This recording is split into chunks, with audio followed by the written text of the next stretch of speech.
Nós somos Homens Cordiais, um podcast que é um calidoscópio de argumentos para você usar à vontade. Eu sou o Adam Christian. E eu sou o Rafael Ari. Vamos nessa?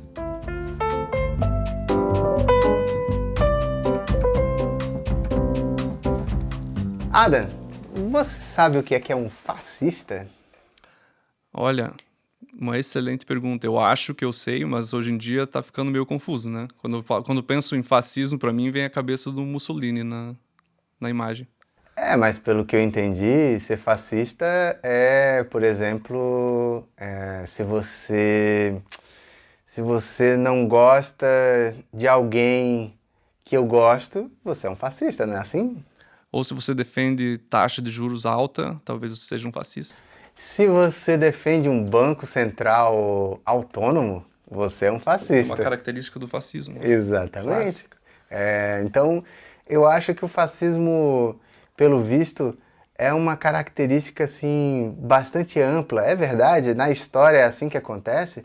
Explica para mim um pouquinho, explica para quem está ouvindo, o que é um fascista de verdade. Bom, eu não sou um especialista em fascismo, mas se você analisar historicamente o surgimento do fascismo enquanto movimento político, se dá no começo do século XX, né, junto do contexto da Primeira e da Segunda Guerra, que historicamente foram basicamente uma coisa só, mas a gente analisa separado. O fascismo é um movimento político baseado em um conjunto de características, né? A primeira delas é que é autoritário. O fascismo não acredita numa sociedade aberta. O fascismo é nacionalista ao extremo, então ele pega uma ideia de nação, de povo, junta essa ideia ao Estado, à força do Estado moderno, e cria uma comunidade imaginária, uma comunidade que une essas pessoas em torno de um... É como se fosse a fusão do Estado com a nação, que são duas coisas distintas. Isso, a fusão do Estado com a nação, com um verniz autoritário e sempre com uma ideia de nós contra eles, porque... Olha, curioso, eu já ouvi bastante essa questão aí do nós contra eles. Acho que eu já ouvi em algum lugar. Então, parece que toda vez que a gente está falando de política, a gente tem nós contra eles no fundo, né? Então, o que acontece no fascismo? O fascismo cria uma identidade muito forte do nós contra algum eles, que historicamente pode ser qualquer coisa, assim. Uhum. Mas no caso específico do fascismo do começo do século XX, era contra minorias, era contra pessoas que não faziam parte da nação, e ele era o fascismo do século XX, o fascismo tradicional Benito italiano, ele era muito antiglobalista. Uhum. Ele não gostava do que estava acontecendo na economia mundial com essas corporações que não tinham nação, que tomavam conta de tudo, dessas ideias que chegavam de fora e também tomavam conta de tudo. O fascismo era avesso à globalização do capitalismo moderno que foi se desenvolvendo ao longo do século XIX e estava ali crescendo exponencialmente no começo do século XX. Ele tinha esse receio também até por conta da crise financeira que a gente teve ali na queda da Bolsa de 29. Então, essas pessoas foram criando uma certa aversão ao jeito que a sociedade moderna estava se desenvolvendo. Então, o que aconteceu? Elas voltaram para essa ideia tradicional de nação, de povo, de um grupo unido contra esse inimigo, que às vezes não era muito claro, não era muito definido, mas tinha que existir um inimigo para você ir contra. Muito associado ao autoritarismo e ao militarismo, ou seja, você tinha uma nação que estava fundida com o Estado, e esse Estado tinha que ter uma mão forte. E para quem acha que isso não faz sentido, né? Mas nação e Estado é a mesma coisa. Mesmo que o Estado brasileiro seja gigantesco, ainda há uma diferença entre o Estado brasileiro e a nação brasileira, né? A nação é composta por símbolos que não necessariamente têm a ver com o Estado. A nação é composta por atores que não fazem parte diretamente do Estado, né? Então, nós temos, por exemplo, os empresários, nós temos profissionais liberais, nós temos as associações civis que são livres e que não fazem parte do aparato do Estado. No fascismo, essa separação não existia, né? Tanto é que o lema do fascismo era exatamente... Tudo no Estado, nada fora do Estado. Exatamente. Então, essa figura do líder, né, que surge para resolver um problema, é muito curioso como isso é cíclico, né? Porque se a gente pegar a campanha, e eu não estou dizendo aqui que o Trump é um fascista, mas... Mas várias pessoas falaram, né? Essa acusação também aconteceu. Exatamente. Se você pegar uma parte do discurso dele, era um discurso antiglobalista, né? Um discurso que pega aquela raiva de uma parte das pessoas que não conseguem se adequar ao sistema global, né? Ao livre mercado, à troca de informações, de produtos, de ideias que acontecem no mundo inteiro.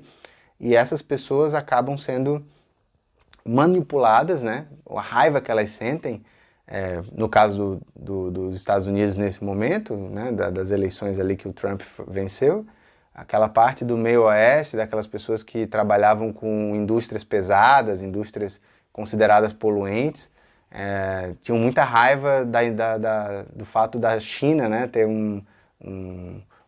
Elas perderam os empregos para a China e ficaram pensando, bom, esse sistema aqui não está servindo para mim, não porque está servindo para o mim. meu pai trabalhava nessa empresa aqui, estava E tudo vivia bem, muito bem, e tinha um carro. tinha uma vida incrível, e eu tenho uma vida muito pior do que a do meu pai.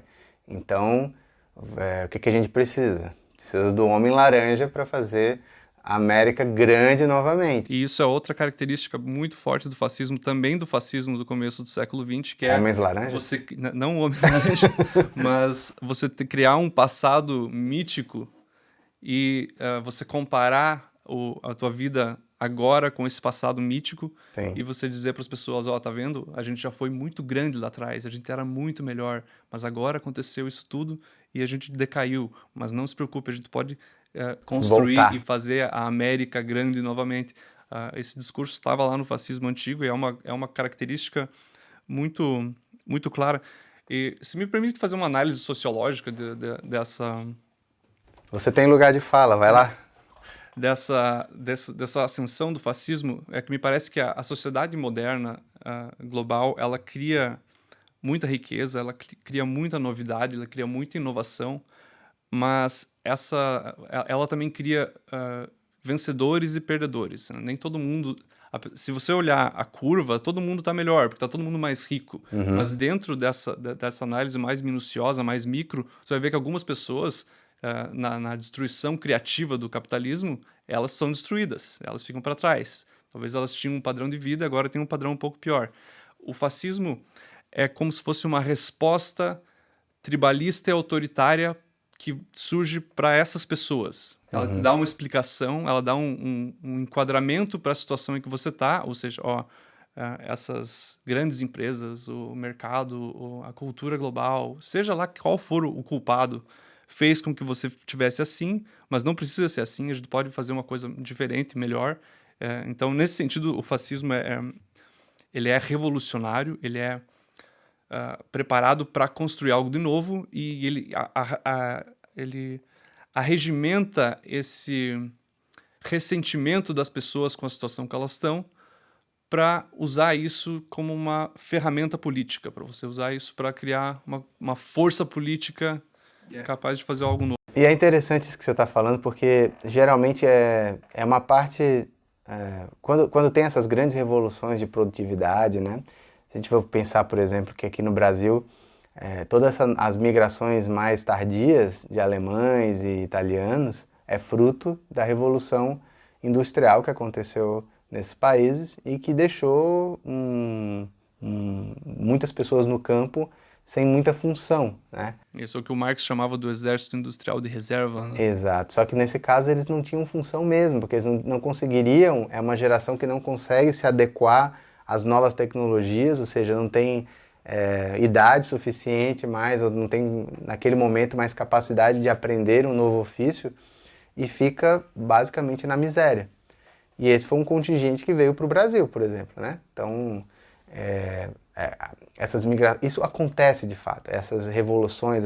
Eu acho que cada vez menos, como o mundo está cada vez mais complexo e as estruturas já estão mais ou menos enraizadas, né, do globalismo ou da globalização, que é um termo bem mais adequado, né? e menos pejorativo, acaba que mesmo que um grupo pequeno seja atingido por essa evolução do capitalismo, né? Essa força, como você fala, né? Como é que é Essa destruição criativa. Destruição criativa. Mas a gente já aprendeu também que um grupo pequeno motivado é muito poderoso. Mais poderoso, inclusive, do que a maioria desorganizada. Então, um grupo pequeno motivado pode eleger um presidente, pode pautar o debate, né? Uhum. E é isso que a gente tanto viu na época do Benito Mussolini, que era exatamente essa massa, né, disposta. E aí você vê que é o surgimento de símbolos, né? Você vê as camisas negras, né? As camisas negras. Você vê que os símbolos vão se tornando algo que vai agregando as pessoas em torno de algo geralmente simples, né? Uma cor, um símbolo, uma frase, né? Isso. Que as pessoas vão sentindo parte de alguma coisa, né? Então, E não dá para subestimar o quanto que isso dá sentido para a vida de quem participa, né? Isso. Eu acho que o que a gente está fazendo aqui agora, além de tentar dar uma explicação geral sobre o que é o fascismo, é tentar mostrar... Porque uma coisa que aconteceu com esse discurso sobre o fascismo é que virou uma caricatura. Fascismo significa alguém que eu não concordo e que é do mal. Não, mas calma lá, não vamos dar esse salto. Tá. Eu acho que quem quiser saber historicamente bonitinho é só pesquisar. Benito Mussolini, fascismo, Itália. O nazismo é um primo do fascismo, é uma vertente, basicamente. Isso, são parceiros aí, que o nazismo talvez seja mais conhecido por causa dos filmes, né? Por causa das... Então você sabe muito bem o que aconteceu e quais eram as motivações e tal.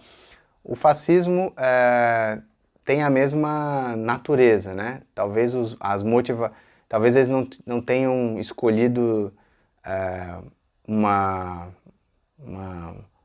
um grupo de pessoas para odiar, mas eles odiavam todos que não eram italianos, todos que não participavam. Para onde eles queriam voltar? Para a grandiosidade do Império Romano, né? A Itália precisava ter aquela grandiosidade de novo na época do Império Romano.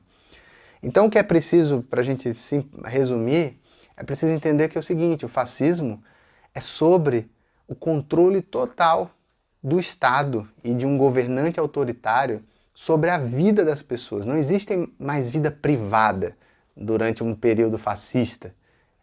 O Estado é tudo. As pessoas, elas eram regidas pelas regras. A própria propriedade das pessoas, propriedade privada, suas casas, não existia esse conceito de propriedade privada, porque tudo estava servindo a um propósito, que era tornar a Itália grande de novo, né? Então, isso é importante a gente entender, porque sobre o que a gente quer de fato falar é sobre o esvaziamento desses conceitos, né? Não é, Adam? Hoje a gente fala, como a gente está mostrando, o fascismo é qualquer coisa, é aquela pessoa que eu não gosto. Mas isso não é à toa, né? Existe um motivo por trás desse esvaziamento das palavras, né? Acho que a gente pode ficar em dois termos que são fortíssimos, que é o fascismo e genocida, por exemplo, né? E falar um pouco sobre por que principalmente a esquerda esvazia tanto essas palavras e usa de uma maneira que eu considero desrespeitosa. Mas eu quero te ouvir. Isso, eu acho que o problema é justamente esse. O fascismo tem uma história, ele tem características claras, mas o que a gente vê hoje nas redes sociais, no debate político, ou mesmo, acho que foi hoje mesmo, o presidente Lula estava falando que estava chamando alguém de fascista, estava xingando... Foi ontem, foi ontem, eu acho que ele estava falando sobre o agronegócio de São Paulo, que os agropecuários, o pessoal do agronegócio de São Paulo tinham muitos fascistas, enfim... Isso, o agro é fascista, o mercado já foi fascista. Aí vamos fazer um corte. O agronegócio é fascista.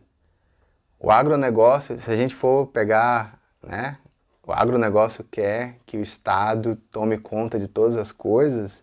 Um dono de uma terra, dono de uma propriedade rural, ele está interessado que o Estado tire o seu poder sobre a sua própria terra para produzir. Assim, eu sei que está parecendo meio patético isso que eu estou falando, mas é exatamente isso. É esse que é o ponto. É claramente uma esvaziação do conceito, porque o agro não é fascista. Quando eles estão falando disso, eles estão falando porque a tendência do agro brasileiro é gostar de ordem no campo, por exemplo, não gostar de invasões. Então, e associam o posicionamento à direita à ordem, e se tem a ver com ordem, tem a ver com fascismo. Isso é você colocar tudo no mesmo balaio, assim, sem nenhum cuidado, sem nenhum propósito. Aliás, com um propósito que a gente vai chegar depois. Mas é esse uso, e não só fascista, mas nazista também é uma palavra que está se desvaziando, porque eu lembro quando o Alckmin não era parte do governo Lula, ele foi descrito por políticos do governo como um nazista. Quando ele era governador de São Paulo, faziam charges com ele, com suásticas, uma coisa baixa, assim. E é isso, é uma arma, essa palavra virou uma arma de acusação política, uma arma para você jogar, uma pecha para você jogar em alguém e fazer ela ser um inimigo, um adversário, e desumaniza, porque quando você pensa no fascismo e no nazismo, você não pensa numa corrente política ou num grupo de pessoas reais, você pensa quase que num arquétipo do mal hoje. Então, mas aí a minha questão é a seguinte: quando você usa demais uma palavra de forma banal, você banaliza aquele uso, aquela palavra vai perdendo o efeito inicial dela, né? E claro, se a gente for comparar a ferro e fogo, por exemplo, o que acredita um governo do PT, né? E do que acredita um governo do PSDB, para ficar numa polarização do passado, eu diria que o governo do PT tem muito mais de fascista, porque acredita muito mais na intervenção do Estado, na vida das pessoas, tanto na vida, no comportamento, quanto na propriedade privada, quanto no uso da renda das pessoas, né? Assim, mais impostos, ou seja, que parte daquilo que as pessoas produzem deve ir para o governo, que o governo sabe o que fazer com aquilo, entendeu? Não só isso, tem uma vertente muito forte na esquerda que também é muito nacionalista. Exato, exato. Que tem horror ao estrangeiro, que tem horror a qualquer coisa que vem de fora. É verdade, ainda tem esse nacionalismo meio getulista, antiquado, assim. Brizola, o Brasil, o petróleo é nosso, toda essa coisa estatista e orgulhosa, assim, de uma pátria, enfim. Então, se a gente for colocar a ferro e fogo, né? Então a gente tem o fascismo nos seus preceitos mais basais, o PT estaria muito mais próximo, o governo do PT comparando ao PSDB, para nem comparar com o Bolsonaro, porque o Bolsonaro também traz muito desse nacionalismo, né? E o Bolsonaro em si, como político, né? A história dele é uma história muito mais parecida com o PT do que distante do PT, né? Votou muitas vezes, muito mais vezes com o PT do que contra o PT. Então, se a gente comparar com o PSDB, que eu acho que seria uma comparação ainda à esquerda, mas uma esquerda social-democrata, uma esquerda mais sindicalista, mais intelectual, meio mofada, acho que o PT estaria mais próximo do fascismo. Eu já repeti isso 3 vezes, mas olha só, o ponto é, por que usar uma chave, né, um conceito, uma palavra, para tentar difamar alguém ou tentar denegrir alguém, se essa palavra vai perder a força à medida em que ela é usada? Fascista hoje ninguém liga. Se uma pessoa, talvez 10 anos atrás, 20 anos atrás, fosse chamada de fascista, ela ficaria horrorizada se ela soubesse o que era. Hoje ela ri, entendeu? Virou uma palavra completamente banal. Do ponto de vista histórico, para quem gosta de história, eu acho que é um desrespeito, assim, é muito... As pessoas que de alguma forma foram atingidas por aquilo, direta ou indiretamente, elas devem se sentir desrespeitadas. Assim, quando alguém chama alguém de nazista por um motivo banal, entendeu? Como fez o nosso ministro da Justiça, o Dino, comparando o Telegram aos nazistas, quer dizer, para mim é um desrespeito histórico. Mas qual é qual é a estratégia por trás disso? Isso que me deixa curioso, assim. Eu pensei bastante sobre esse tema e eu acho que é uma consequência natural do discurso político nos meios de comunicação que a gente tem hoje. Eu acho que nos faltam termos e palavras e conceitos para pensar politicamente as diferenças, tanto que a gente usa sempre direita e esquerda, que a gente já falou no passado, que são conceitos, são visões de baixa resolução, porque tem muita nuance dentro desses conceitos que é perdida dentro do debate. Sim. E o que acontece com a palavra fascismo... Tanto é que eu acabei de citar o PSDB, que já foi considerado um partido de direita, eu e ia, hoje, inclusive, sugerir que a gente falasse sobre isso em outro momento, porque Sim. essa migração do mesmo partido... O partido não precisa se mover politicamente para ele sair da direita e ir para a esquerda. Basta que a janela e os termos se alterem. Mas isso é tema para outro podcast. Sim. Mas o que acontece é que o fascismo se tornou a linguagem possível e disponível para falar politicamente do ponto de vista da esquerda, para você construir o adversário, que é a direita.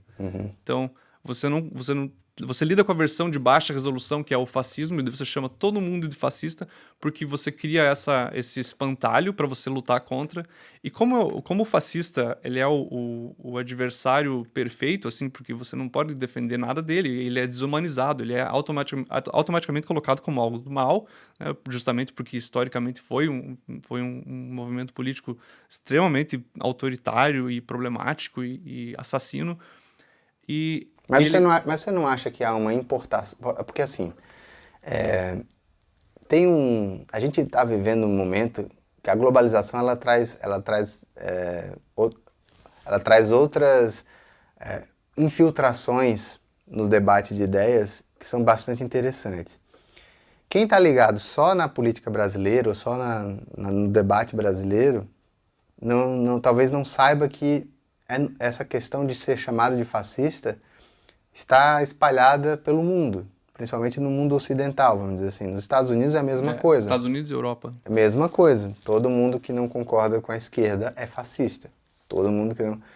Meu ponto é,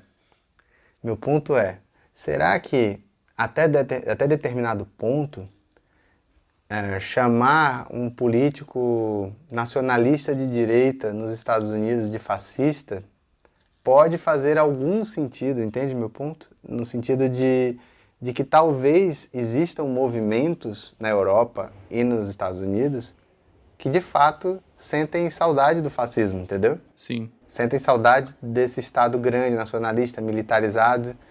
Das ideias de pátria. Das ideias de pátria, de voltar a um passado glorioso. Gente, qual é o passado glorioso que a gente tem que voltar no Brasil? Entendeu? Eu acho que a gente importa esses termos, assim como a gente importa também todo um debate sobre identidade, todas as... Parece assim que a gente pega o debate do jeito que ele é, cru, e simplesmente instala aqui sem fazer o pensamento... Não importa e nem paga imposto. Exatamente, por enquanto. Mas não faz nem a tradução sociológica, assim, se é que me permite entrar nessa seara. Sim. Então, assim... O que a gente poderia chamar no Brasil que poderia substituir o termo fascista, entendeu? Que seria muito mais condizente com a nossa história. Olha, a gente teve versões brasileiras do fascismo, né? O Getúlio Vargas é o exemplo mais clássico, ele é o que chegou mais próximo. Mas, assim, não há comparação, porque é uma diferença muito grande de grau para você comparar o que aconteceu na Itália, na Europa, com o que aconteceu aqui no Brasil. Mas eu acho que você tem razão, a gente importa bastante isso, e importa justamente por conta dessa globalização. Então, a história que é ensinada nas escolas é a história que conta a história do fascismo, a história da Guerra Fria, que traz todas esses conceitos para o nosso imaginário, para a nossa cultura, e isso se torna a linguagem viável, a linguagem política viável para você pensar as coisas. E eu acho que como no discurso online, especialmente, você ganha muito mais pontos desumanizando o adversário, criando um espantalho, criando uma coisa que não existe. O debate é simples, a treta simples é o que gera maior número de compartilhamentos, curtidas. Cara, eu vou te dizer da minha própria rede social. No momento em que eu trago algo que eu procuro não fazer esse tipo de essas tretas assim que beiram ao ridículo. Tretas baratas. Tretas baratas, não. Eu procuro trazer um debate um pouco melhor, mas obviamente simplificado para a linguagem das redes sociais. E assim, claramente, quando eu coloco uma coisa positiva, ou seja, que deveria despertar os sentimentos positivos, meu engajamento cai brutalmente quando eu coloco uma coisa, vamos dizer assim, um material mais tretástico. Isso, para bater em alguém. Para bater em alguém, para mostrar algo de negativo que infelizmente acontece. Então, novamente, essa busca por simplificar o debate não tá causando aí não vai causar não vai chegar a um limite, é isso que eu me pergunto, assim, não vai chegar a um limite de esvaziamento desses conceitos? O que tu acha que pode acontecer quando chegar no limite desse esvaziamento? Quando ser fascista não significar mais nada? Olha, eu acho que já chegou no ponto em que não significa mais nada. Aliás, ainda significa alguma coisa, porque ajuda a dizer quem que você não é. Então, ele funciona muito, esse tipo de conceito funciona muito de forma negativa hoje, para você criar um eles que não é você, e daí junta um nós que não precisa ter uma identidade muito clara, desde que não seja eles. Você não precisa saber exatamente o que une o teu grupo político se você consegue dizer, não, eu sou antifascista. Você não precisa ser claro sobre o que você defende se você só é contra alguma coisa. Tanto que o Antifa, que é um movimento que surgiu há pouco tempo, nos Estados Unidos, na Europa, tá se espalhando pelo mundo. Tem aqui no Brasil já versões do Antifa. E o que eles são? Eles são antifascistas. E não é claro o que eles defendem. É claro que eles são de esquerda, mas não é claro quais são as propostas, quais são as ideias. Mas é uma ideologia inteiramente reativa e combativa para esse fascismo imaginário, para esse fascismo que é um eles inventado para mobilizar politicamente. Só uma coisa, eu fiquei pensando agora aqui que houve uma...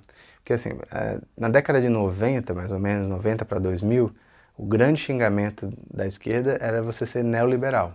Então, você ser neoliberal é o que é hoje ser fascista. Sim. Né? Com o tempo, porque assim, você está dizendo que a pessoa, supondo que você está chamando alguém de liberal, neoliberal ou liberal, enfim, como algo negativo, e por um bom tempo foi negativo, as pessoas tinham fugiam desse rótulo, tanto é que na redemocratização nenhum partido, aliás, só um partido se colocou a palavra liberal no seu nome, né, que era o PFL. Todos os outros eram sociais e democratas, social, enfim, tinha socialismo ou comunismo, de fato, na sua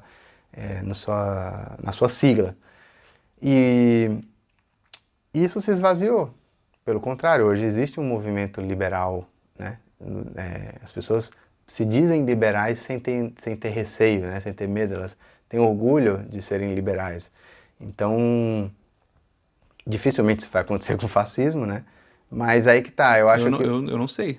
Tu acha que há uma chance de... Eu acho que qualquer grupo, qualquer ideologia que você coloca no submundo, que você deixa como de lado, ela acaba se tornando atraente para algum grupo de pessoas. Mas aí que tá, ela não tá no submundo. Ela virou nada, ela virou um xingamento vazio. Ela não chegou a ser um... É aí que tá. Quando tem peso, o xingamento... Ele cria esse submundo, mas quando ele perde o poder, é sobre isso que eu tô... É igual genocida, cara, genocida. Genocida é alguém que escolhe uma etnia e simplesmente mata essas pessoas. Sim, sistematicamente métodos militarmente para se livrar daquela etnia, para que ela Porque essas pessoas acham que a melhor coisa que pode acontecer para o planeta ou para a sociedade delas é que aquela etnia não exista mais. Isso, aquele grupo não exista mais. Foi o que aconteceu na Alemanha nazista. É o exemplo mais Ou os claro de Tutsis, né? genocídio. Na África, alguns países da África, isso acontece com Sim. uma certa recorrência, né? As tribos que lutam, ou, enfim, isso, os curdos, né? Sofrem bastante, enfim, já aconteceu e acontece em diversos lugares. É uma coisa gravíssima, é uma coisa chocante. E o que é que acontece? Como é que alguém pode chamar outras pessoas de genocida sem que de fato essa pessoa tenha agido de forma deliberada, né? É óbvio que o governo Bolsonaro errou na forma como ele geriu a pandemia. É, falta de coordenação. Falta de coordenação, mudança de ministro, um fala uma coisa, outro fala outra. Foi uma série de erros, né? Uma série de erros. Mas daí, dá um salto para genocídio. Qual era a ideia? Qual era a etnia que ele estava escolhendo? Ele tinha algum problema com pessoas idosas? Inclusive era a base eleitoral dele. A base eleitoral. Provavelmente ele perdeu a eleição porque, né? Enfim. Então, Mas eu acho que o que aconteceu na pandemia abriu as portas para esvaziar esse conceito que eu acho que não estava tão esvaziado antes. A partir da pandemia, ele começou a ser esvaziado até ele Genocida? chegar... genocida. Até ele chegar no que a Gleisi Hoffmann tweetou esses dias, dizendo que os juros altos eram genocidas, que aí realmente a palavra perdeu totalmente o sentido. cara, os juros altos são genocidas. Ou seja, o Roberto Campos Neto tem raiva de pessoas específicas. Que ele está exterminando através da Selic. Sim, eu já tentei entender qual que era a relação de causalidade que ela estava... o juro alto faz ficar mais difícil da economia crescer. E como é que a pessoa, ela tá ali sentada em casa, deitada no seu sofá de 60 mil reais, pagos pelos impostos brasileiros, e daí ela diz, cara, quer saber? Vou chamar alguém de genocida hoje, vou escolher... Eu juro a você, eu entendo qual é o objetivo, mas eu não entendo... será que essas... Minha pergunta para ti é, tu acha que elas acham que realmente estão atingindo o objetivo usando essas palavras? Elas têm noção de que essas palavras estão se esvaziando? Essa é a minha pergunta. Eu não acho que elas pensam sobre o esvaziamento das palavras, mas eu acho que elas percebem que elas estão usando essas palavras como ferramentas e o feedback é positivo. Entendi. Então, elas não estão falando com a gente, elas não estão falando com pessoas que estão interessadas em analisar a fundo o que significa um genocídio ou que entendem como funciona a taxa de juros.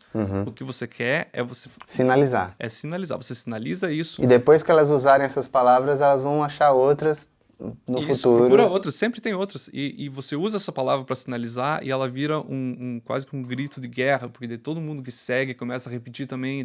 Daí você vai ter, não só os juros vão ser genocidas, você vai ter outras coisas que vão virar genocidas também. Sim, é um genocídio estrutural. É, um genocídio. E ajuda a criar eles, a criar o grupo que é contra esse genocídio dos juros altos. Porque, Tu acha que a gente está vivendo um momento de fascismo estrutural, já que eu falei... Não, com certeza não. Eu acho que a gente tem que tomar muito cuidado quando fala que uma coisa é estrutural, porque eu passei bastante tempo tentando entender o que significa estrutura de uma sociedade, e isso não é uma coisa tão simples assim. Sim. E também não é algo possível de... Porque a sociedade ela é muito mais complexa do que alguns pensadores supõem, né? Então, tentar entender a estrutura de uma sociedade, eu acho engraçado, acho louvável, porque você está tentando ajudar. Porque tem duas formas de você pensar como se estrutura uma sociedade. Aquela curiosidade genuína de quem quer descobrir de fato como funciona. Curiosidade científica. Isso, como é que funcionam essas coisas? Eu quero saber. E a outra é, eu tenho uma visão de mundo e agora eu vou impor por meio de algo que parece ser uma dúvida, mas na verdade é uma resposta. Com quantas pessoas a gente já não conversou na vida que ela tá te perguntando uma coisa, mas ela tá na verdade te dizendo, né? Quando eu estava na UFSC, eu repetia muito que precisava de um curso de ciências sociais e outro de engenharia social, porque a maior parte das pessoas lá dentro não estavam interessadas em saber como que a sociedade funcionava, o que significa essa palavra, sociedade. Elas queriam construir uma sociedade melhor. E, ok, justo, é um objetivo, mas não é o objetivo da ciência social. O objetivo da ciência social, e aí eu coloco o meu chapéu de positivista, é entender a sociedade e Como ela é, como né? ela é. E se isso causar transformações na sociedade, e ela pode causar transformações, isso são consequências que não estão dentro do escopo e do controle de quem está interpretando. E ter um pouco de humildade para perceber que você não vai conseguir dar conta de toda a complexidade de uma sociedade, né? Então, Isso. tem um pouco de humildade, assim, olha, você vai entender alguns aspectos, mas nem tudo eu vou conseguir captar. Por quê? Porque a sociedade é uma sociedade em rede, como diria Complexa. complexa, como diria o Castell, né? Yeah. Então, assim, é impossível. Quando você... A sociedade é como... quando você vai agarrar, ou segurar, ela já foi, entendeu? Já era, já mudou. Agora, pra gente fechar... Eu tenho mais uma coisa para falar sobre essa parte do uso do termo fascismo. Porque os meios de comunicação e o ambiente político que a gente vive agora, que é muito recente e que é muito dinâmico, fizeram com que o fascismo se tornasse essa coisa que perdeu o sentido, mas que foi eficaz. Ainda é eficaz você usar isso. Ainda você consegue criar um grupo chamado Antifa, que vai reunir pessoas e vai fazer bagunça e vai fazer uma movimentação política. Vai juntar gente. O que aconteceu? Não foi só a esquerda que fez esse movimento. A direita também começou a usar isso quando começou a usar comunismo para todo lado. E eu lembro do discurso político brasileiro, quando a palavra comunista não era uma palavra de guerra, não era uma arma de combate Sim. sendo utilizada. Eu lembro de quando os debates não envolviam essa ferramenta. Mas o que aconteceu? A direita começou a criar também o seu espantalho, a criar também o seu adversário, e para fazer isso ela teve que usar a linguagem e o conceitual político disponível. E ela foi buscar também na mesma fonte, na mesma raiz moderna, que é a Segunda Guerra Mundial e a Guerra Fria. Então foi atrás do comunismo. O comunismo o comunismo para a direita é como o fascismo é para a esquerda. Você começa a chamar qualquer coisa de comunista.